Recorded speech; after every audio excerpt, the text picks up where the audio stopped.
On a Hollywood soundstage at midnight, a 20-foot mechanical T-Rex waits in patient stillness between takes, its hydraulic breathing system creating the gentle rise and fall of massive flanks. Tomorrow, this steel and rubber giant will terrify audiences worldwide. But tonight it rests like a sleeping dragon, its computer brain dreaming electric dreams, while technicians make final adjustments to the servos that will bring 65 million years of extinction roaring back to life. Did you know that modern animatronic figures can be programmed with over 1,000 different facial expressions, each created by microscopic adjustments of dozens of servo motors working in perfect harmony? Or that the T-Rex from the original Jurassic Park weighed 9,000 pounds and required 6 people to operate during filming? Tonight on Midnight Deep Dive, we're exploring the enchanting world of animatronics, where engineering meets artistry to create the impossible dream of bringing inanimate objects to life. So settle in, close your eyes, and let yourself drift peacefully as we uncover the magic of gears, wires, and the timeless human desire to breathe life into our creations. Long before Disney dreamed of singing birds or Hollywood crafted roaring dinosaurs, humans were already enchanted by the possibility of creating life from metal and wood. In the quiet workshops of ancient Alexandria, around 100 CE, a brilliant inventor named Hero created what many consider the first programmable automaton, a miniature theater powered by steam and weights, where tiny mechanical figures acted out the story of Hercules. The gentle hiss of steam and the soft click of bronze gears filled the air as audiences watched in wonder, perhaps experiencing the same awe we feel today watching a perfectly synchronized animatronic performance. These early automatons were marvels of patience and precision. Imagine the medieval clockmakers of Europe working by candlelight in their cramped workshops, carefully filing each gear tooth by hand. The great astronomical clocks of Prague and Strasbourg weren't just timepieces. They were theaters of mechanical wonder. Every hour, carved figures would emerge from hidden chambers. Death would nod his skull, apostles would march in procession, and roosters would spread their wings and crow with voices created by tiny organ pipes. The Prague astronomical clock, installed in 1410, still performs its hourly show today, its mechanical figures dancing the same careful choreography they've performed for over 600 years. The evolution from simple music boxes to complex moving figures happened gradually, like watching a flower bloom in slow motion. Those delicate music boxes, with their rotating cylinders and carefully placed pins, taught craftsmen the fundamental lesson of animatronics. That precise mechanical timing could create the illusion of intention and emotion. A music box ballerina, spinning endlessly to a Chopin waltz, wasn't just following a program. She was performing, with all the grace and repetition of a real dancer, caught in an eternal moment. Swiss watchmakers became the unsung heroes of early animatronics. Their obsession with precision and miniaturization, creating increasingly sophisticated mechanical beings. In the 1700s, Pierre Jacques Draws and his son Henry created 3 automata that still perform today. The writer, a child who can pen any text up to 40 characters. The musician, a young woman who plays a real organ, and the draftsman, an artist who can draw 4 different pictures. These weren't simple toys. They were proof of concept for the idea that machines could mimic not just movement, but skilled, purposeful action. The Writer automaton deserves special mention for its almost eerie sophistication. This mechanical child, crafted with such care that visitors often forgot they were watching a machine, could dip his quill in ink, shake off the excess, and write with the careful penmanship of a student. His eyes would follow his hand across the paper, and he would occasionally pause, as if thinking about his next word. The mechanism driving this performance was a marvel of 18th century engineering. 6,000 pieces working in perfect harmony, programmed by an intricate system of cams and levers that served as an early form of computer programming. Walt Disney had a problem that would change entertainment forever. He wanted his cartoon characters to exist in the real world, to walk and talk and breathe with the same life they had on the silver screen. In the early 1950s, as Disneyland was taking shape in his imagination, Disney began dreaming of something that had never existed. Three-dimensional cartoon characters that could perform for audiences day after day with perfect consistency and boundless energy. The breakthrough came when Disney's team of Imagineers, a perfect blend of imagination and engineering, developed what they called Audio-Animatronics. This wasn't just advanced puppetry, it was a completely new form of entertainment technology. The system used analog computers, hydraulic actuators, and magnetic tape to create figures that could move with startling realism. The first test wasn't a cute animal or cartoon character, but something far more ambitious. A mechanical dancing man created for a charity fundraiser in 1951. Watching this early figure move, Disney knew he had discovered something magical. But the real debut came at the 1964 New York World's Fair, where Disney's audio-animatronic Abraham Lincoln delivered the Gettysburg Address to amazed audiences. Honest Abe stood and sat, gestured with his hands, and spoke with such dignity that many visitors forgot they were watching a machine. The figure's movements were based on careful study of historical accounts and photographs, but more importantly, they were imbued with something harder to quantify. Presence, Lincoln didn't just move. He performed with the gravitas and humanity that the real president might have brought to the stage. The Lincoln figure was a technical marvel that pushed the boundaries of what was possible in 1964. His face contained 48 separate functions, each controlled by its own actuator. His lips moved in perfect synchronization with his speech, his eyebrows raised for emphasis, and his head turned to address different sections of the audience. The illusion was so complete that some visitors reported feeling genuinely moved by Lincoln's words, as if they were in the presence of the man himself.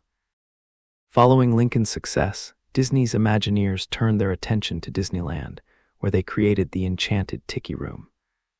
A tropical paradise filled with singing birds, chattering flowers, and swaying tiki gods. Opening in 1963, this was the first audio-animatronic attraction, and it established the template for immersive entertainment that Disney still follows today. The show began with Jose, the lead parrot, welcoming guests with a cheerful "Ole, Ole, it's showtime." The magic wasn't just in the technology. It was in the way the technology disappeared, allowing audiences to suspend disbelief and enter a world where carved birds could burst into four-part harmony. The Tiki Room's charm lay in its attention to detail. Each bird had its own personality, expressed through carefully programmed movements and perfectly timed dialogue. The flowers swayed in rhythm with the music, the fountains danced in synchronization with the beat, and even the carved tiki gods nodded along to the songs. The entire room became a single, massive animatronic performance, with every element working together to create an experience that was greater than the sum of its parts. Pirates of the Caribbean, which opened in 1967, represents perhaps the pinnacle of classic audio-animatronics artistry. The attraction features over 120 individual figures, each with its own personality and purpose in the grand narrative of a pirate raid. The auctioneer, with his commanding presence and perfectly timed gestures, has been selling the same red-headed wench for over 50 years. His performance as fresh and engaging today as it was on opening day. The drunk pirate with the pigs, the skeleton at the ship's wheel, the woman leaning from her balcony. Each figure tells its own story while contributing to the larger tale of adventure on the high seas. What made Disney's animatronics revolutionary wasn't just their technical sophistication, but their emotional sophistication. These figures weren't content to simply move. They performed with intention, personality, and charm. They had favorite gestures, consistent characterizations, and an ineffable quality that made audiences care about them, as if they were real performers taking the stage night after night. To understand how animatronics create the illusion of life, we need to peer inside these mechanical beings and appreciate the delicate dance of technology that makes them seem alive. At its heart, every animatronic figure is a puppet controlled by an invisible puppeteer made of computers, sensors, and actuators. But unlike a traditional puppet, an animatronic must perform the same way every single time, with mechanical precision that somehow translates into organic believability. The servo motor is the beating heart of most modern animatronics. These aren't the simple on-off motors you might find in a household appliance. They're sophisticated devices capable of moving to precise positions and holding them with tremendous accuracy. A servo controlling an animatronic's eye movement might be programmed to rotate exactly 15.7 degrees to the left. Hold that position for 2.3 seconds, then smoothly return to center over the course of 1.8 seconds. This mathematical precision, when applied to dozens of servos working in coordination, creates the fluid, lifelike movement that makes audiences forget they're watching a machine. But servos alone can't create the magic. Consider the gentle rise and fall of an animatronic's chest, that subtle breathing motion that makes a figure seem alive even when it's sleeping. This is often created using pneumatic systems, where carefully controlled air pressure inflates and deflates chambers hidden within the figure's torso. The rhythm isn't random. It's programmed to match human breathing patterns, with all the subtle irregularities that make real breathing so hypnotic to watch. Sometimes the breathing will pause slightly, as if the figure is listening to something, or deepen during moments of supposed emotion. The programming that coordinates all these movements is where art meets science in the most beautiful way. Modern animatronics are controlled by computers running incredibly sophisticated software that choreographs every gesture, every glance, every breath. But this isn't cold, mathematical programming. It's performance programming, written by artists who understand that the difference between mechanical movement and lifelike performance often comes down to tiny details. A head turn might include a subtle pause halfway through, as if the figure is considering something. An arm gesture might overshoot slightly and then settle, mimicking the way real muscles work. Sensors play a crucial, but often invisible role in bringing animatronics to life. Motion sensors can detect when guests are approaching, triggering figures to wake up and begin their performances. Sound sensors allow figures to react to ambient noise levels, perhaps leaning in as if listening more carefully when the room becomes quiet. Some advanced figures even use computer vision to track guest movements, making eye contact or turning to follow particularly engaged audience members. The skin and covering of an animatronic figure is where engineering becomes sculpture. Modern figures often use sophisticated materials that feel surprisingly lifelike to the touch. Silicone rubber can be formulated to have the exact texture and flexibility of human skin, while still being durable enough to withstand years of continuous movement. The painting of animatronic figures is an art form in itself. Artists must create features that look realistic not just from one angle, but from every angle guests might see them, under all lighting conditions throughout the day. Temperature control is another subtle but crucial element. Some high-end animatronic figures actually warm their skin to body temperature, making them feel alive when guests touch them. Others use heating elements to create the illusion of breath, with slightly warm air emerging from their mouths and noses.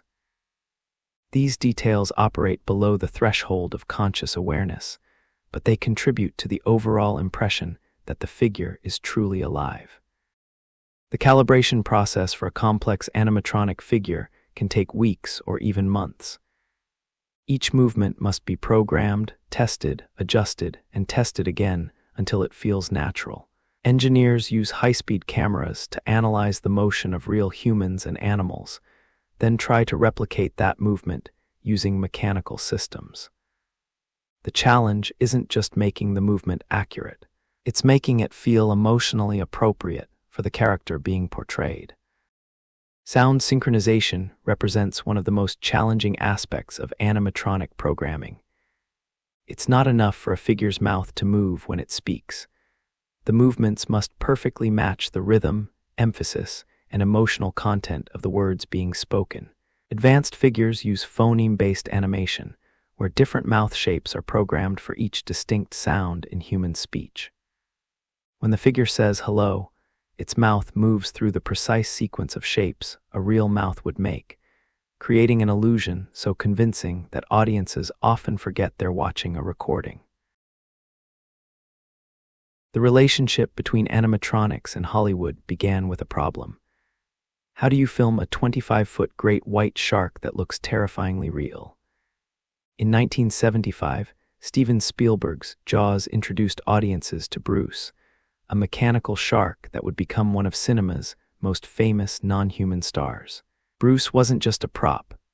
He was a character, with his own personality, moods, and unfortunately mechanical temperament that often left film crews waiting while technicians coaxed him back to life. The creation of Bruce was an engineering nightmare that produced cinematic magic.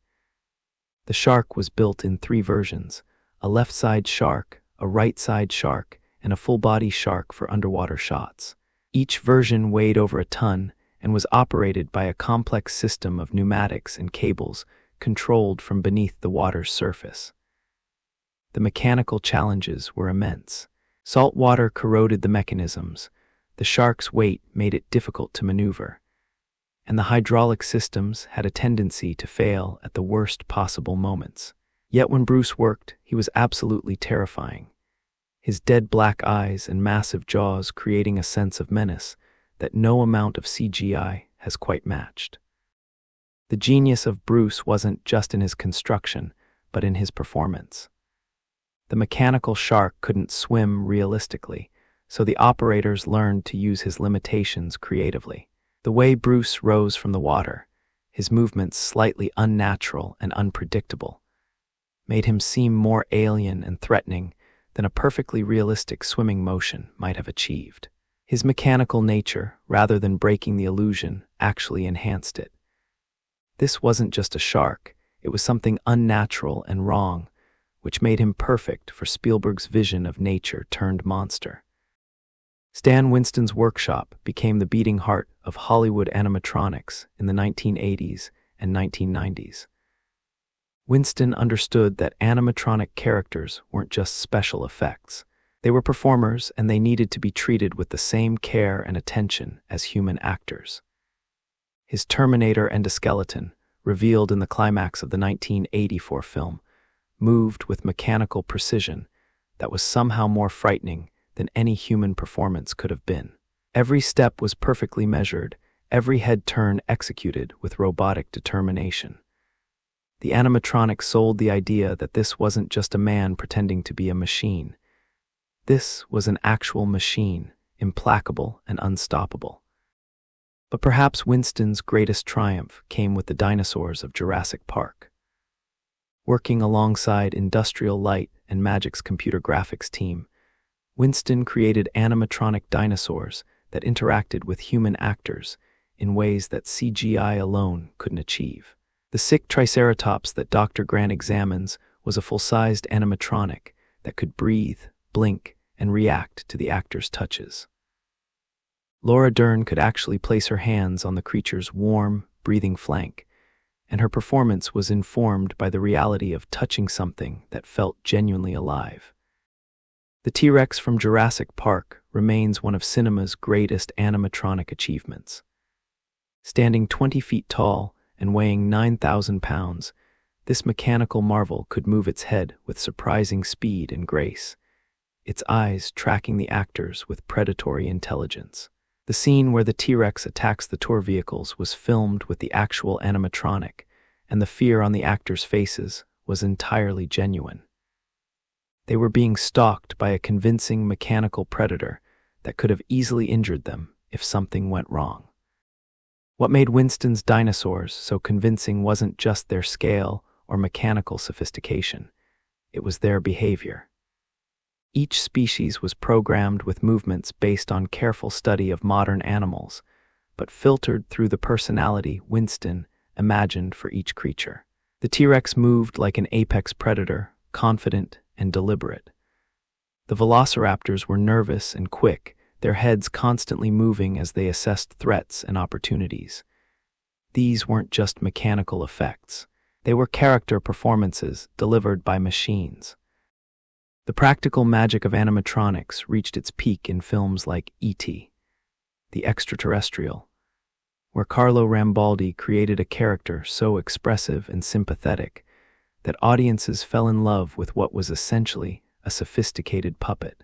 E.T.'s face contained over 100 individual mechanical functions, allowing for an incredible range of expressions.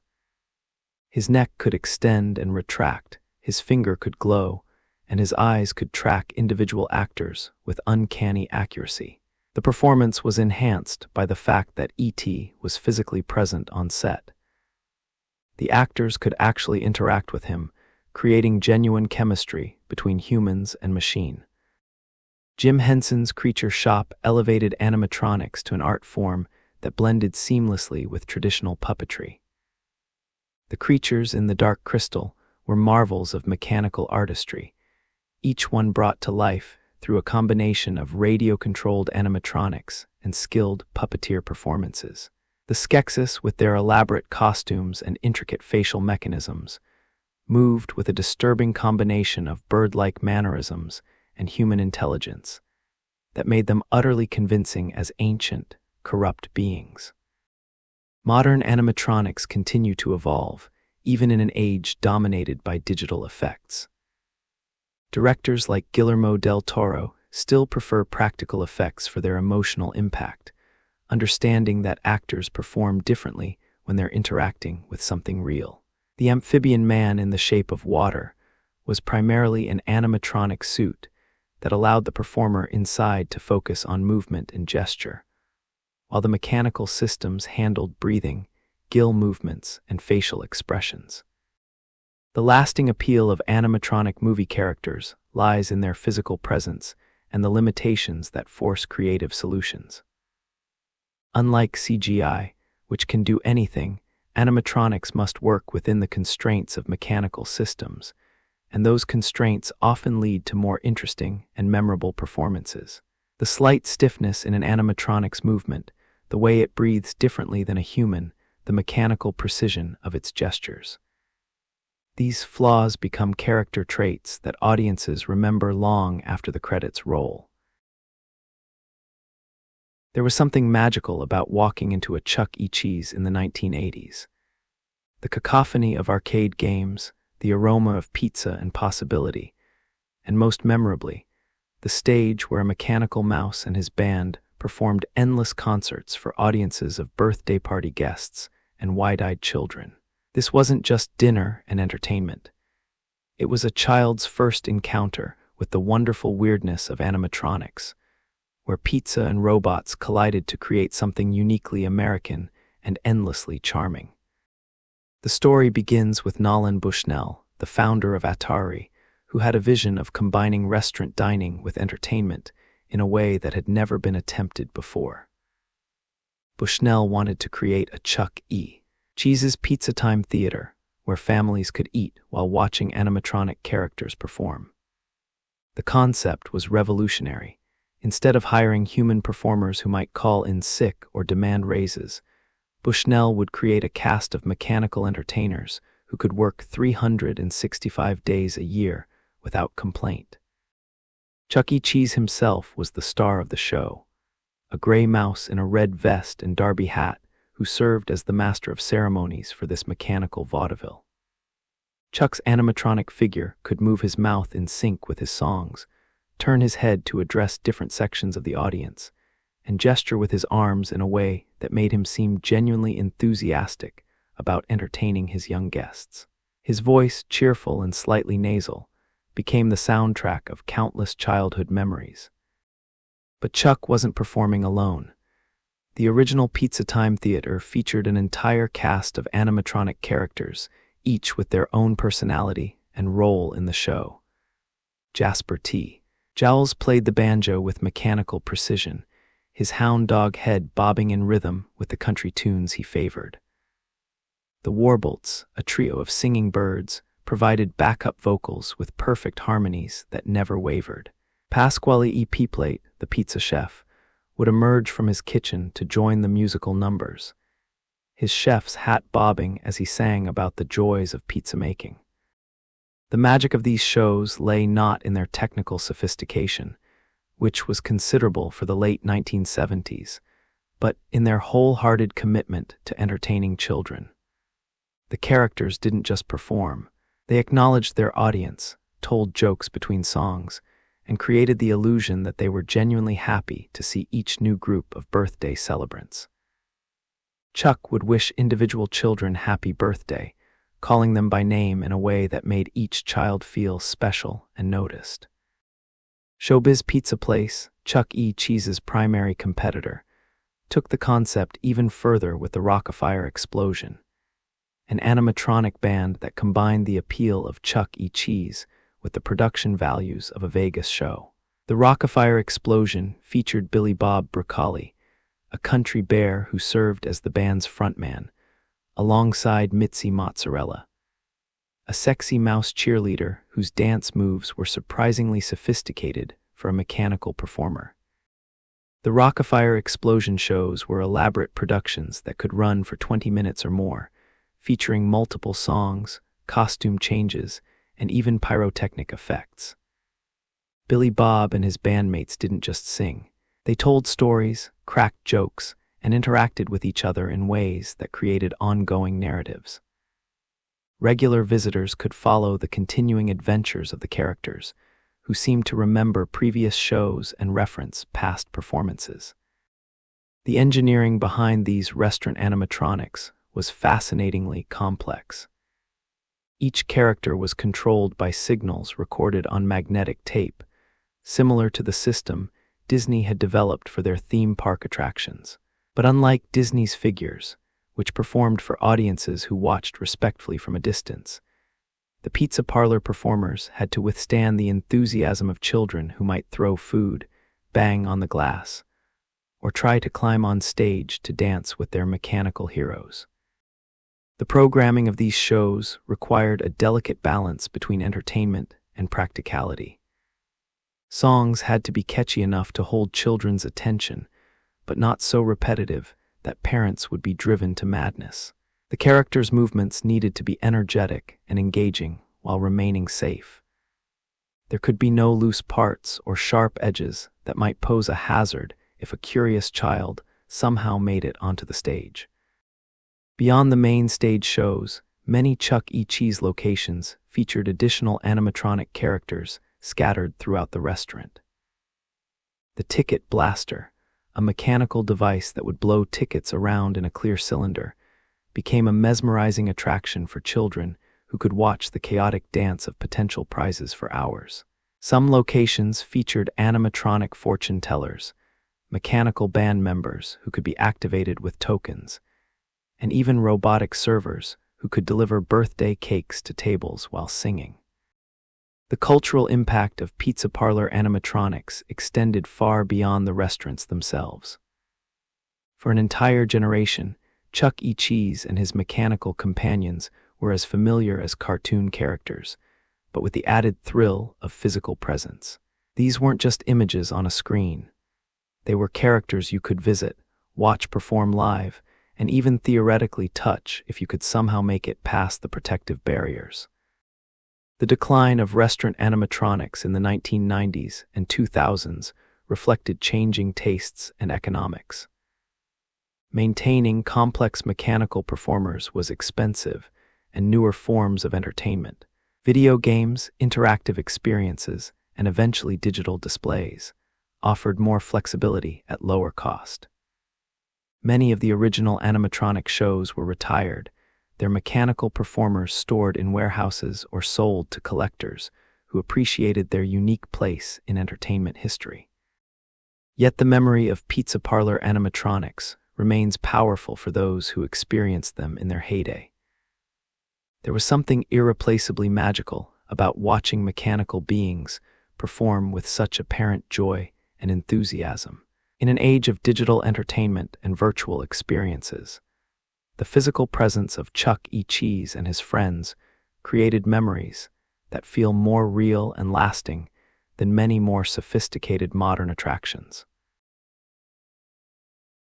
Step into the Natural History Museum on a quiet Tuesday morning, and you might witness one of the most profound meetings between past and present that education has ever achieved. In the Paleontology Hall, a mechanical Tyrannosaurus rex raises its massive head, surveys the gathered school children with eyes that seem to hold 65 million years of ancient intelligence, and releases a roar that reverberates through the marble halls with the power of geological time itself. This isn't just an exhibit, it's time travel, made possible by the marriage of scientific accuracy and animatronic artistry. Museum animatronics serve a unique purpose in the world of mechanical entertainment. Unlike theme park attractions designed primarily for excitement or movie effects created for dramatic impact, museum animatronics must balance entertainment with education, spectacle with scientific accuracy.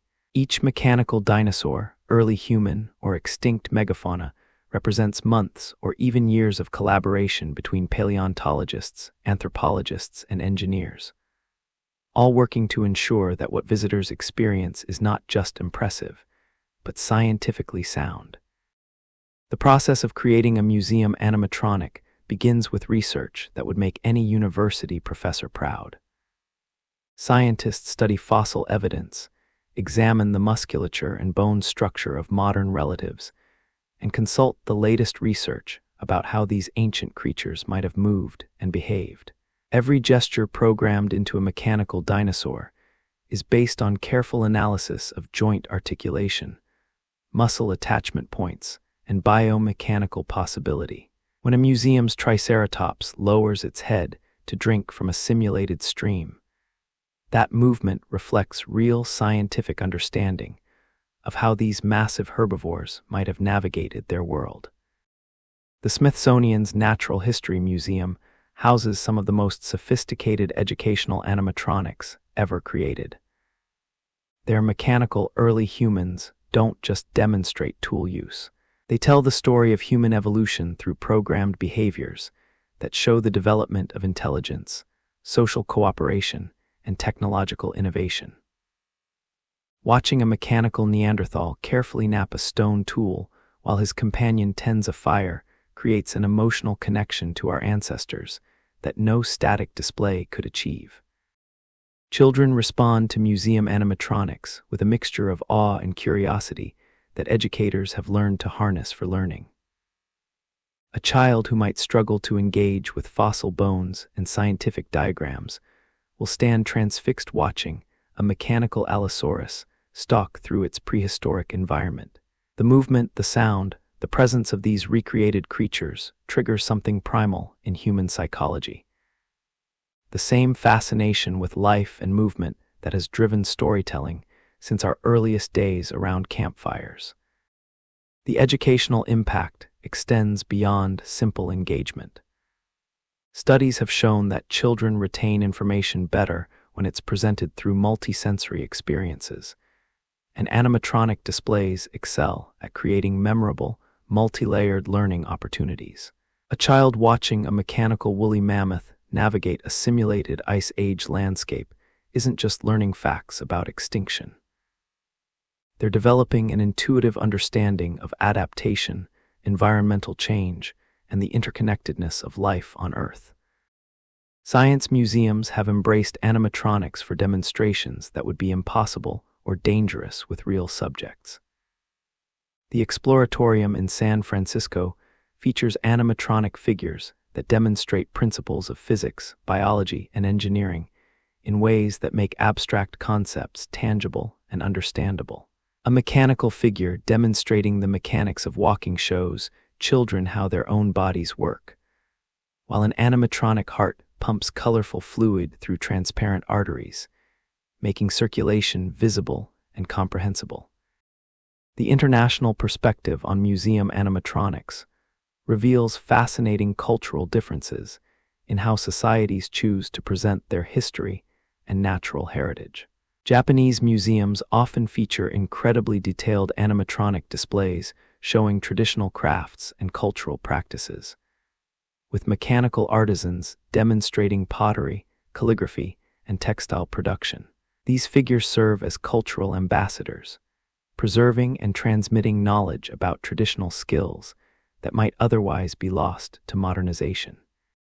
European natural history museums have developed particularly sophisticated animatronic displays showing the ice ages and the creatures that lived during these dramatic climate changes.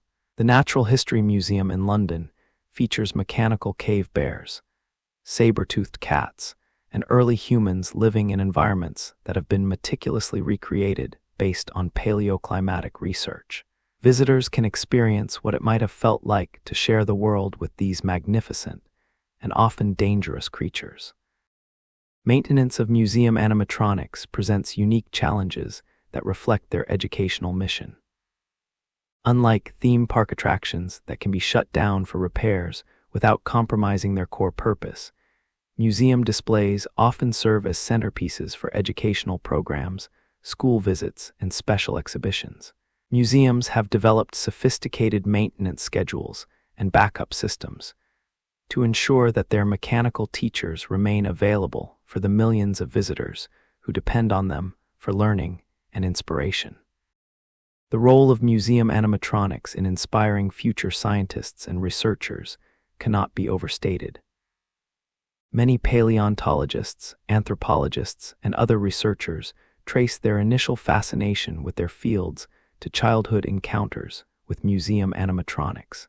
The combination of scientific accuracy and dramatic presentation creates lasting impressions that can shape career choices and lifelong interests in natural history and scientific research.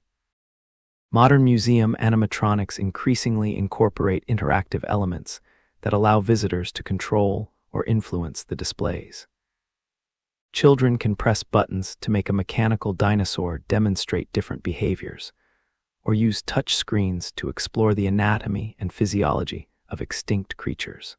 These interactive features transform passive observation into active learning, encouraging visitors to ask questions and seek deeper understanding.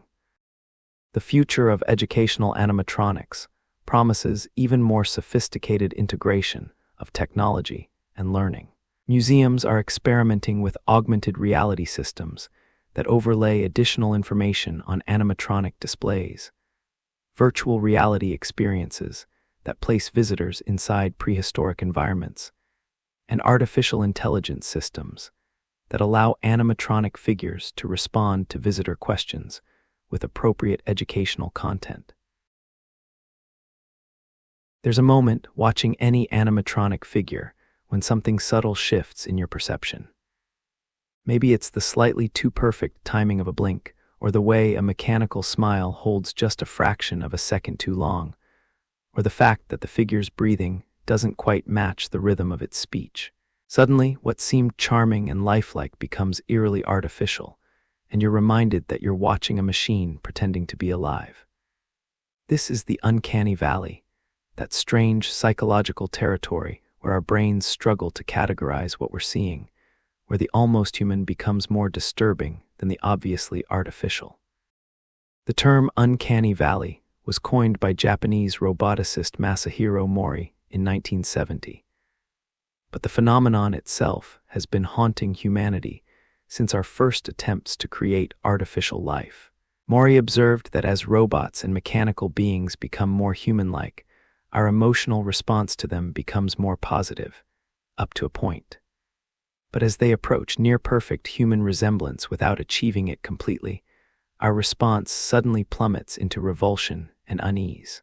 It's only when artificial beings become virtually indistinguishable from real humans that our comfort returns. Understanding why this happens requires delving into the deep psychological mechanisms that govern human social interaction. Our brains are exquisitely tuned to read human faces, expressions, and movements. We can detect minute changes in facial expression that indicate emotion, intention, or deception. This sensitivity served our ancestors well in complex social environments, where reading others accurately could mean the difference between cooperation and conflict, safety and danger. When we encounter an animatronic figure that looks almost human, our social detection systems engage automatically. But the subtle wrongness of mechanical movement and expression triggers alarm bells in parts of our brain that we can't consciously access. The figure might look human, but it moves like something wearing a human mask. And this mismatch creates a deep psychological unease that we experience as creepiness or revulsion. Yet not all animatronics fall into the uncanny valley, and understanding why reveals fascinating insights into human psychology and design. Children often respond more positively to animatronic figures than adults do, partly because their social detection systems are less refined, but also because they're more willing to suspend disbelief and accept magical explanations for unusual phenomena. A child watching Chuck E. Cheese perform doesn't analyze the mechanical precision of his movements. They simply enjoy the show. The most successful animatronic designers have learned to navigate around the uncanny valley through careful stylization and character design. Disney's animatronic figures work so well partly because they don't try to look perfectly human. Instead, they embody a stylized, slightly cartoon-like aesthetic that signals to our brains that we're watching a performance rather than encountering an actual person. The Pirates of the Caribbean figures are obviously artificial, but they're artificial in a way that feels intentional and artistic rather than failed attempts at realism. Cultural differences play a significant role in uncanny valley responses. Japanese audiences, raised in a culture that embraces robots and artificial beings in everything from entertainment to religion, often show greater acceptance of humanoid animatronics than Western audiences do. The tradition of animated objects in Japanese folklore, where household items and tools could develop souls after years of faithful service, provides a cultural framework for accepting artificial beings as potentially alive and worthy of respect. The materials and construction methods used in animatronic figures significantly influence their position on the uncanny valley curve. Modern silicone skin can look remarkably lifelike in photographs, but in person, it often feels wrong in ways that are difficult to articulate. The skin might be too perfect, lacking the subtle imperfections and variations that characterize real human flesh. Or it might move incorrectly, stretching and wrinkling in ways that don't match how real skin behaves under similar circumstances. Interestingly, some of the most beloved animatronic characters deliberately embrace their artificial nature rather than trying to hide it.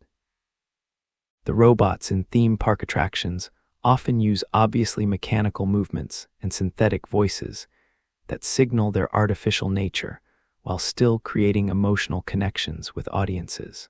By clearly establishing themselves as machines rather than attempting to pass as human, they avoid the uncanny valley entirely while still delivering engaging performances. The uncanny valley effect isn't limited to visual appearance. It extends to movement, voice, and behavior as well. An animatronic figure might look perfectly human, but if it moves with mechanical precision or speaks with slightly artificial intonation, it can trigger unease even without visual cues. The most sophisticated modern animatronics incorporate subtle imperfections and randomness into their movements, making them seem more natural and less unsettling. Advanced animatronic designers study human microexpressions, involuntary movements, and unconscious behaviors to make their creations more acceptable to human observers. Real humans blink irregularly, shift their weight unconsciously, and make countless tiny adjustments in posture and expression that we're not even aware of. Programming these subtle behaviors into animatronic figures helps them feel more natural and less threatening to human observers. The psychological impact of spending time with animatronic figures varies dramatically from person to person. Some people find even the most sophisticated mechanical beings obviously artificial and unthreatening. Others are deeply disturbed by any attempt to create artificial life, regardless of how stylized or obviously mechanical the result might be. These individual differences reflect varying sensitivity to social cues, different cultural backgrounds, and personal experiences with artificial beings. The therapeutic applications of animatronics reveal another dimension of our relationship with mechanical beings. Robotic pets and companion animals have shown remarkable success in providing comfort and companionship for elderly individuals and people with certain developmental conditions. These therapeutic animatronics deliberately avoid the uncanny valley by embracing obviously artificial but appealing designs that trigger nurturing responses rather than social anxiety. In a converted garage in suburban Phoenix, surrounded by scattered servo motors, half-finished puppet heads, and the gentle hum of 3D printers, Sarah Martinez puts the finishing touches on her latest creation. A mechanical dragon whose scales shimmer with embedded LEDs and whose eyes track movement with eerily lifelike precision. This isn't her day job. Sarah works as an accountant for a mid-sized firm. But in the evenings and weekends, she transforms into something much more magical. An independent animatronic artist keeping alive the handcrafted traditions of mechanical life. The world of independent animatronic creation represents perhaps the purest expression of the art form. Without the commercial constraints of theme parks or the educational requirements of museums, hobbyist creators are free to explore the boundaries of what's possible when mechanical engineering meets artistic vision. Their workshops, tucked away in basements, spare bedrooms, and converted garages, serve as laboratories for experimentation and creativity that often pushes the medium in directions that commercial creators never explore. These modern artisans come from every conceivable background. Engineers who want to apply their technical skills to something more emotionally engaging than their corporate projects. Artists who are fascinated by the challenge of creating beauty from gears and circuits. Teachers who build animatronic demonstrations to bring their lessons to life. Parents who started building mechanical toys for their children and discovered a passion that grew far beyond bedtime entertainment. The process of creating an animatronic figure from scratch is a meditation in patience and precision. It begins with an idea, perhaps a character from a favorite book, a creature from mythology, or simply an interesting mechanical challenge. The creator sketches concepts, researches movement patterns, and begins the slow process of translating imagination into reality.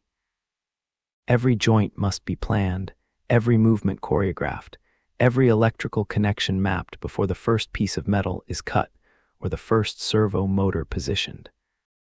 Modern independent creators have access to tools and materials that would have seemed like science fiction to the pioneers of animatronics. 3D printers allow for the creation of custom parts with precision that rivals professional manufacturing. Microcontrollers like Arduino and Raspberry Pi provide sophisticated control systems at costs that hobbyists can afford. Online communities share techniques, troubleshoot problems, and celebrate each other's successes, with the enthusiasm of practitioners working in a craft they genuinely love. The economics of independent animatronic creation reveal a community driven more by passion than profit. A single figure might require hundreds of hours of work and thousands of dollars in materials, yet most creators never attempt to sell their creations. Instead, they display their work at maker fairs, science fiction conventions, and local art shows, sharing the joy of their mechanical offspring with audiences who appreciate the tremendous skill and dedication required to bring artificial beings to life. The learning curve for animatronic creation is steep and unforgiving. Early projects often fail in spectacular ways. Servos burn out, programs crash, and carefully crafted mechanical systems jam at the worst possible moments. But the community of independent creators is remarkably supportive, sharing solutions to common problems and offering encouragement to newcomers who are struggling with their first attempts at breathing life into metal and plastic. YouTube has become an informal university for aspiring animatronic creators, with experienced builders sharing detailed tutorials covering everything from basic servo control to advanced programming techniques. These videos reveal the intimate details of the creative process. The mistakes, the problem-solving, the moments of breakthrough when a piece of code finally makes a mechanical head turn with convincing lifelike motion. The emotional attachment that creators develop to their animatronic figures is profound and sometimes surprising. After months of work bringing a character to life, many builders report feeling genuine affection for their mechanical creations.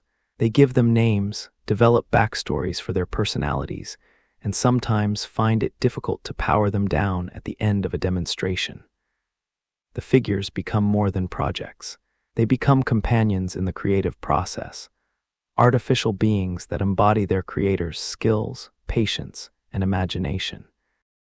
Some independent creators specialize in reproducing famous animatronic characters from theme parks or movies, treating the process as an exercise in reverse engineering and craftsmanship. These reproductions require careful study of original footage, analysis of movement patterns, and creative solutions for replicating commercial systems using hobbyist-level resources. The results are often remarkably faithful to the originals, testament to the skill and dedication of their builders. Others push into entirely new territory, creating animatronic beings that have never existed outside their imaginations. These original creations range from whimsical creatures that might have stepped out of children's storybooks to sophisticated humanoid figures that explore the boundaries of artificial life. Without commercial constraints, these creators are free to experiment with unusual materials, unconventional movement systems, and artistic visions that might never find acceptance in mainstream entertainment. The community aspect of independent animatronic creation has grown increasingly important as the hobby has expanded. Online forums buzz with technical discussions, artistic critiques, and collaborative problem-solving. Regional groups organize meetings where creators can demonstrate their latest projects, share techniques, and inspire each other to push their craft in new directions. These gatherings have the atmosphere of both technical conferences and art exhibitions, with the added warmth of community members celebrating shared passions. Children often serve as the ultimate test audience for independent animatronic creations. A figure that can captivate a room full of 8-year-olds, holding their attention through pure mechanical charm and personality, has achieved something that all the sophisticated engineering in the world cannot guarantee. Many creators find that their greatest reward comes not from technical achievements or artistic recognition, but from the wide-eyed wonder of a child meeting their mechanical creation for the first time. The future of independent animatronic creation looks increasingly bright as technology continues to democratize the tools and techniques required for sophisticated mechanical artistry. Open-source hardware and software projects are making advanced control systems available to anyone with the interest and dedication to learn. 3D printing continues to improve and become more affordable, while new materials and manufacturing techniques expand the possibilities for creating lifelike artificial beings.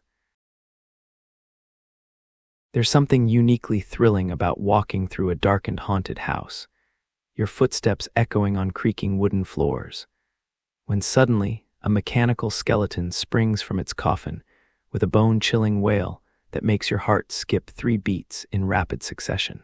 This isn't just entertainment. It's theater of the most visceral kind, where animatronic performers specialize in the ancient art of the perfectly timed scare, the masterfully orchestrated moment of terror that turns strangers into shrieking companions.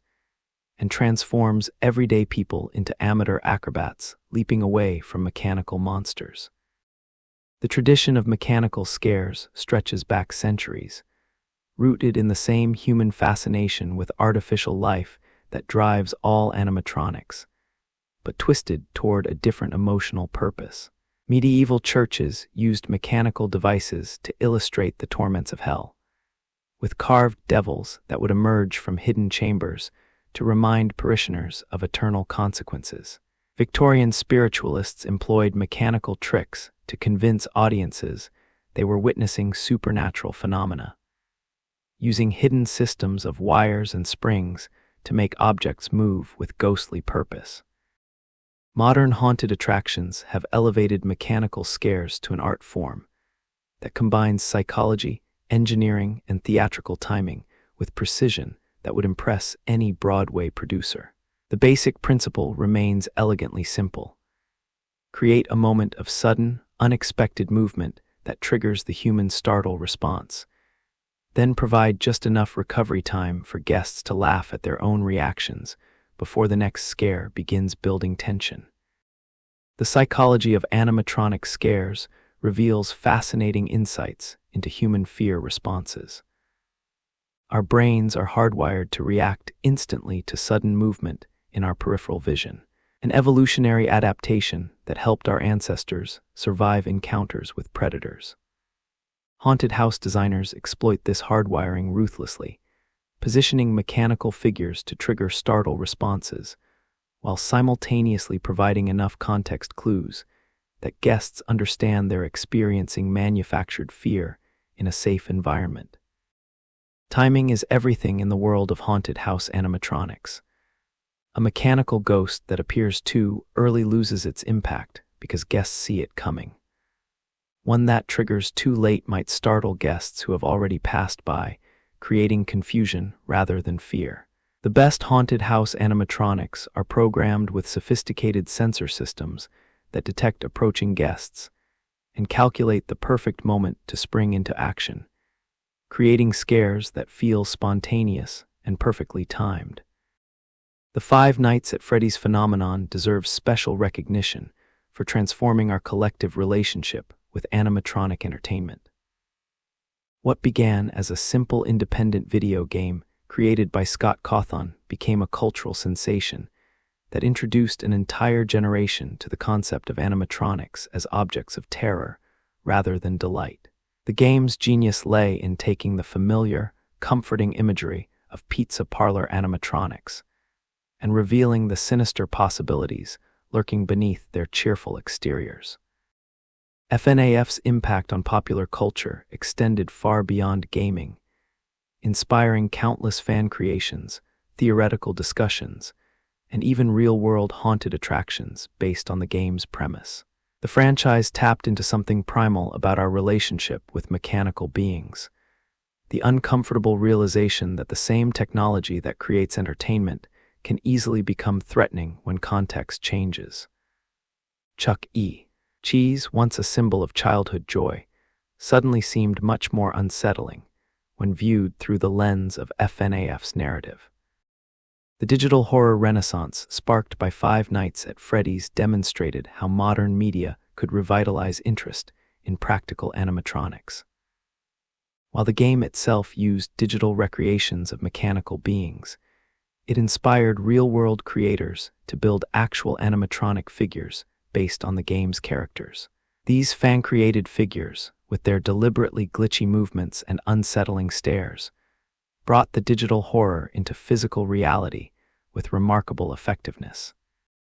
The community that grew around FNAF and similar horror games revealed the deep connection between animatronics and storytelling. Fans didn't just play the games. They analyzed every mechanical detail, theorized about the fictional technology behind the characters, and created elaborate mythologies around the concept of haunted animatronics.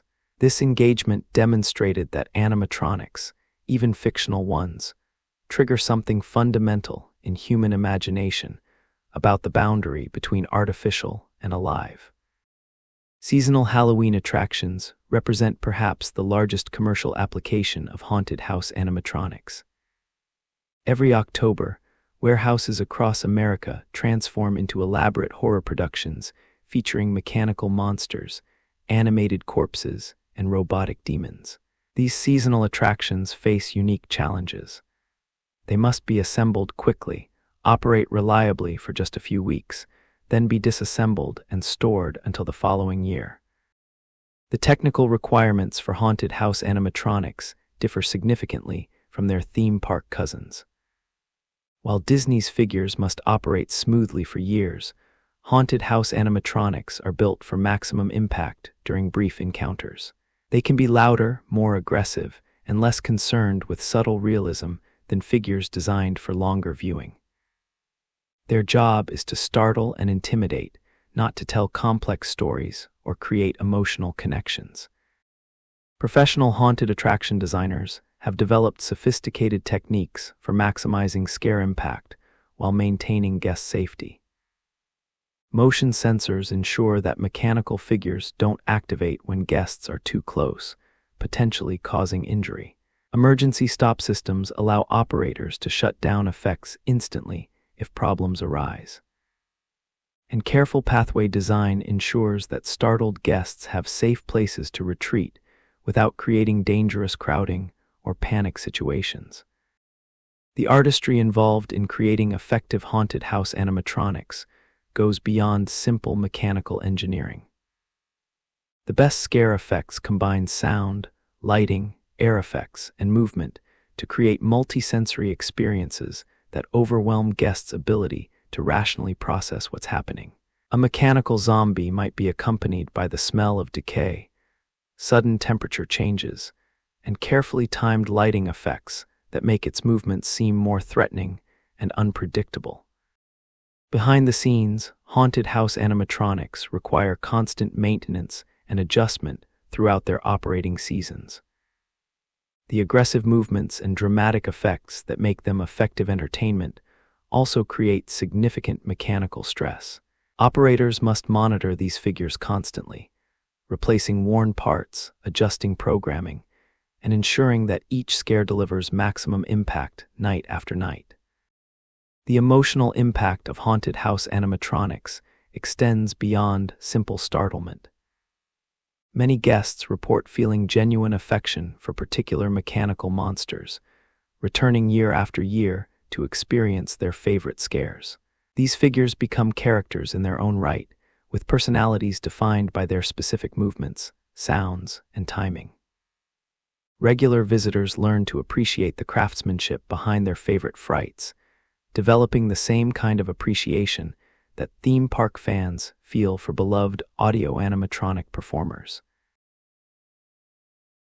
In a traditional workshop in Kyoto, master craftsman Hiroshi Tanaka adjusts the delicate wooden gears of a karakuri doll that has been performing the same tea ceremony for over 200 years. The doll, dressed in elaborate silk robes, moves with mechanical precision that somehow conveys grace and dignity, bowing formally before presenting a cup of tea to an invisible guest. This isn't just a toy or curiosity.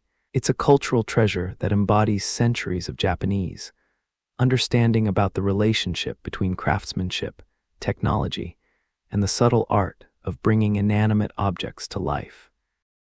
The Japanese tradition of karakuri dolls represents one of the oldest and most sophisticated approaches to animatronic entertainment, predating European automata by centuries and establishing principles of mechanical artistry that continue to influence designers today.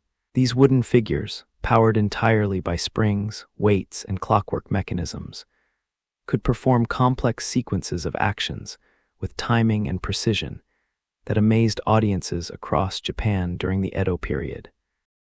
Karakuri dolls were created in 3 main categories, each serving different cultural purposes. Budai karakuri were theatrical figures that performed on stages, often as part of religious festivals or seasonal celebrations. Zashiki karakuri were smaller, intimate figures designed for private entertainment in homes and tea houses. Dashi karakuri were elaborate figures that rode on festival floats, performing for crowds during religious processions and community celebrations. The tea-serving karakuri represents the pinnacle of the art form's sophistication. This mechanical figure, when activated by placing a cup of tea on a tray in its hands, would walk forward in a straight line, stop when someone removed the cup, wait patiently while they drank, then return along the same path when the empty cup was replaced. The mechanism required no external control or guidance. It was entirely self-contained, powered by a single spring and controlled by an intricate arrangement of wooden gears and levers. European clockwork theaters developed along different lines, influenced by the continent's tradition of mechanical clocks and the growing sophistication of precision manufacturing. The great astronomical clocks of Prague, Strasbourg, and other medieval cities weren't just timepieces. They were elaborate performance venues where mechanical figures acted out religious and mythological stories for gathered crowds. The Prague astronomical clock, installed in 1410 and still operating today, features mechanical apostles who march past windows every hour, a figure of death who nods his skull to mark time's passage, and a golden rooster that spreads its wings and crows to signal the completion of each hourly performance. These figures represent the integration of practical timekeeping with spiritual storytelling, using mechanical motion to remind viewers of moral and religious principles. Swiss automata reached extraordinary levels of sophistication during the 18th and 19th centuries, influenced by the country's dominance in precision clockmaking and its tradition of mechanical innovation. Swiss craftsmen created musical boxes with dancing figures, writing automata that could pen letters and poems, and mechanical orchestras that performed complete musical compositions with dozens of individual instrumental parts. The Jacques Draws automata, created in the 1770s, remain among the most impressive mechanical figures ever constructed. The writer, a mechanical child figure, can write any text up to 40 characters by adjusting removable cams that control his arm movements. The musician, a young woman seated at a real harpsichord, actually plays the instrument, her fingers striking the keys while her chest rises and falls, as if breathing and her eyes follow her hands across the keyboard. Chinese mechanical arts developed distinctive characteristics that reflected the culture's philosophical approaches to technology and nature. Chinese automata often emphasized harmony and balance, featuring figures that moved with flowing, dance-like motions inspired by martial arts and traditional performance. Dragon figures that moved with undulating, serpentine grace were particularly popular, embodying cultural symbols of power and good fortune. The Chinese tradition of mechanical toys and figures emphasized educational and moral purposes alongside entertainment. Mechanical storytellers could illustrate classic tales and legends, while educational automata demonstrated principles of engineering and natural philosophy. These figures served as teaching tools that made abstract concepts tangible and memorable for students and audiences. Russian mechanical arts, influenced by both European traditions and unique cultural elements, produced distinctive automata that often featured folk characters and traditional stories. Russian craftsmen became particularly skilled at creating figures that moved with the rhythmic patterns of traditional dances, using mechanical systems to replicate the complex footwork and gestures of cultural performances. The Fabergé workshops, famous for their ornate Easter eggs, also created sophisticated mechanical figures that combined jewelry-making techniques with automaton construction. These pieces, intended for aristocratic audiences, featured incredibly detailed mechanical movements housed within precious metal casings, decorated with gems and enamel work. Indian mechanical arts developed within the context of temple architecture and religious ceremony. Mechanical figures in temples could perform ritual gestures, ring bells, or burn incense at specific times, integrating worship with technological demonstration. These temple automata served both spiritual and practical purposes, maintaining religious observances while showcasing the skill of their creators. The globalization of mechanical arts in the 19th and 20th centuries led to fascinating cross-cultural influences and hybrid forms. Japanese craftsmen began incorporating European clockwork mechanisms into traditional karakuri designs, while European manufacturers created automata featuring Asian themes and aesthetics. American inventors combined European precision with uniquely American approaches to mass production and entertainment.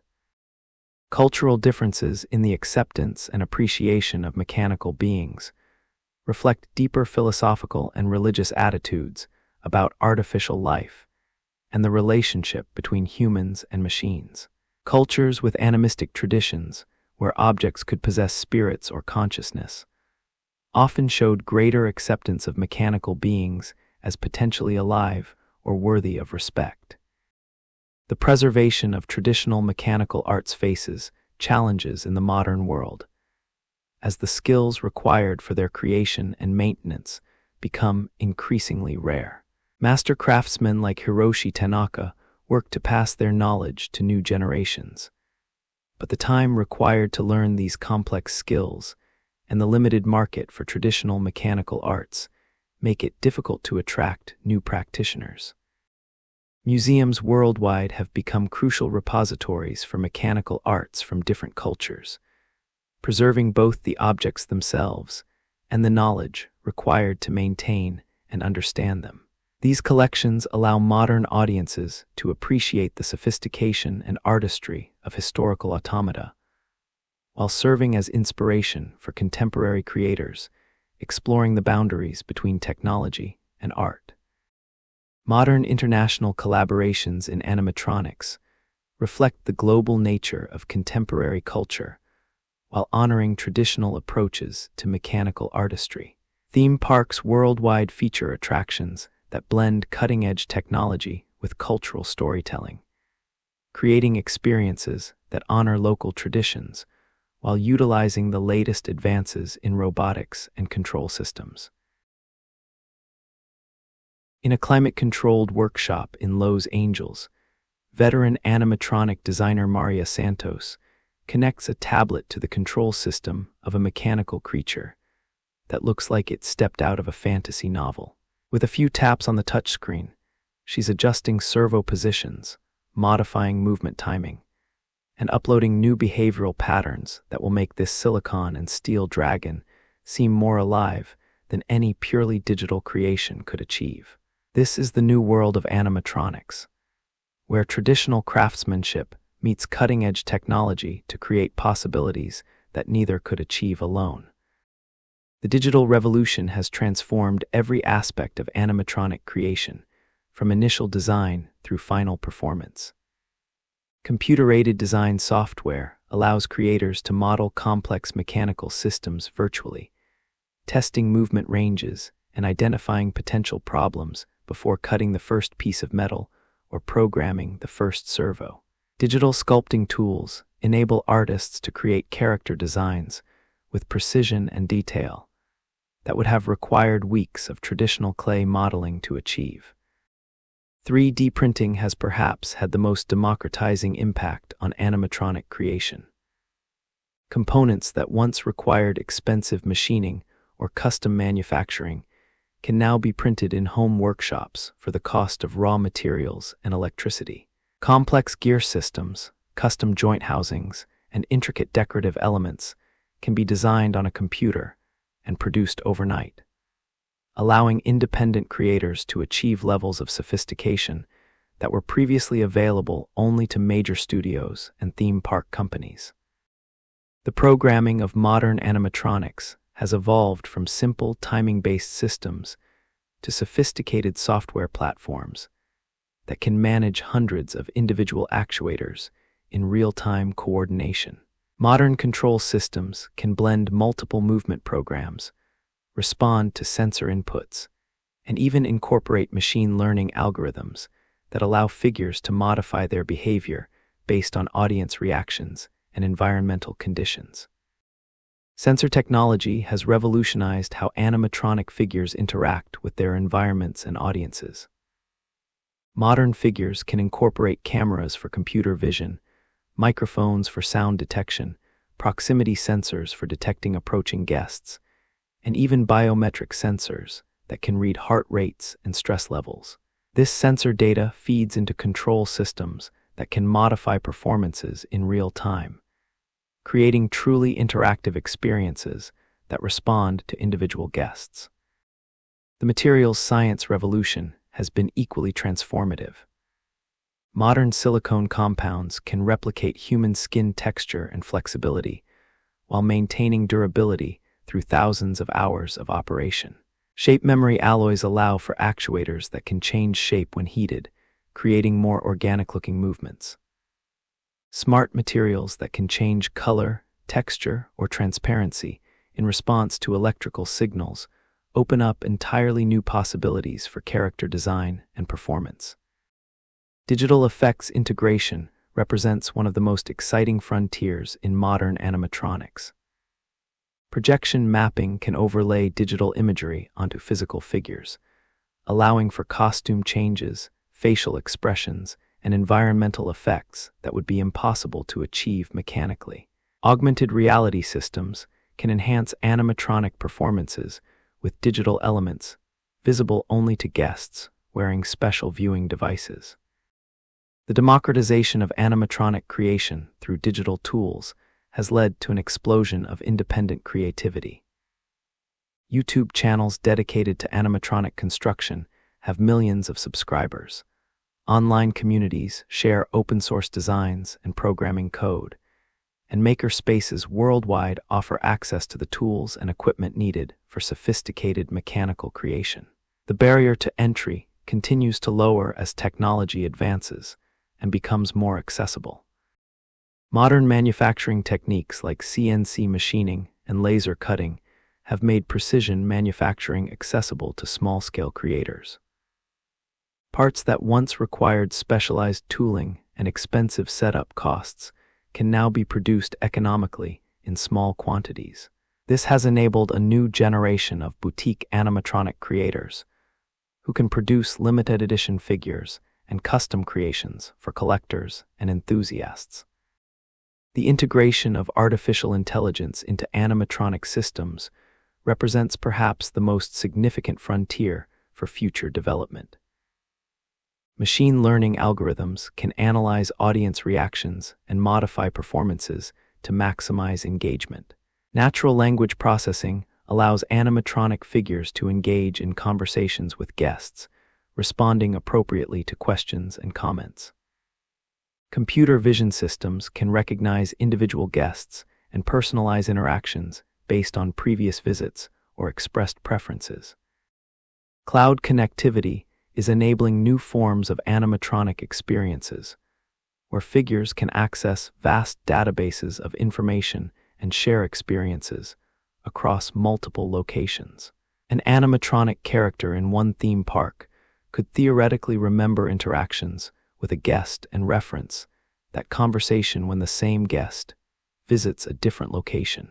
This connectivity also enables remote monitoring and maintenance, allowing technicians to diagnose problems and adjust programming without being physically present. The convergence of animatronics with virtual and augmented reality technologies is creating hybrid experiences that blur the boundaries between physical and digital entertainment.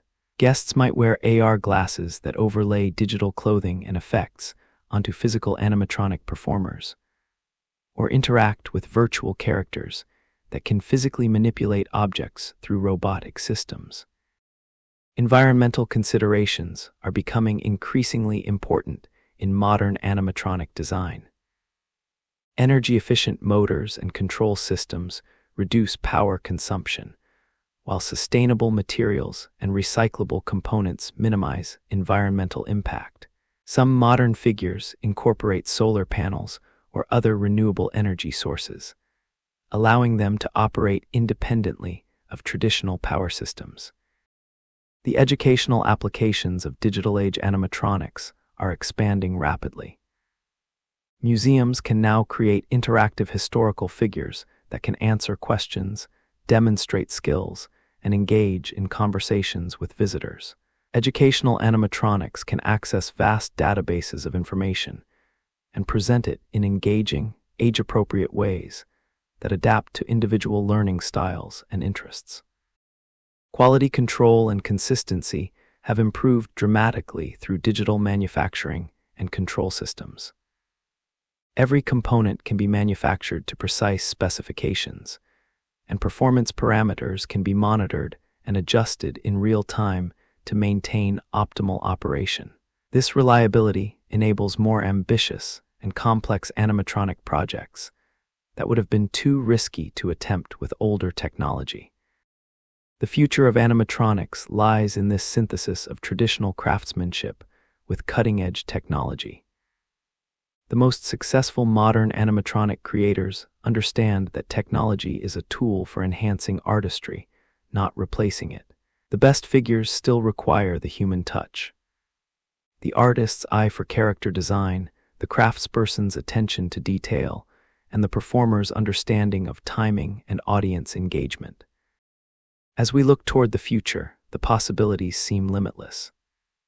Animatronic figures that learn and grow, that can form lasting relationships with individual guests, that can collaborate with human performers in real time, and that can create entirely new forms of entertainment we haven't yet imagined.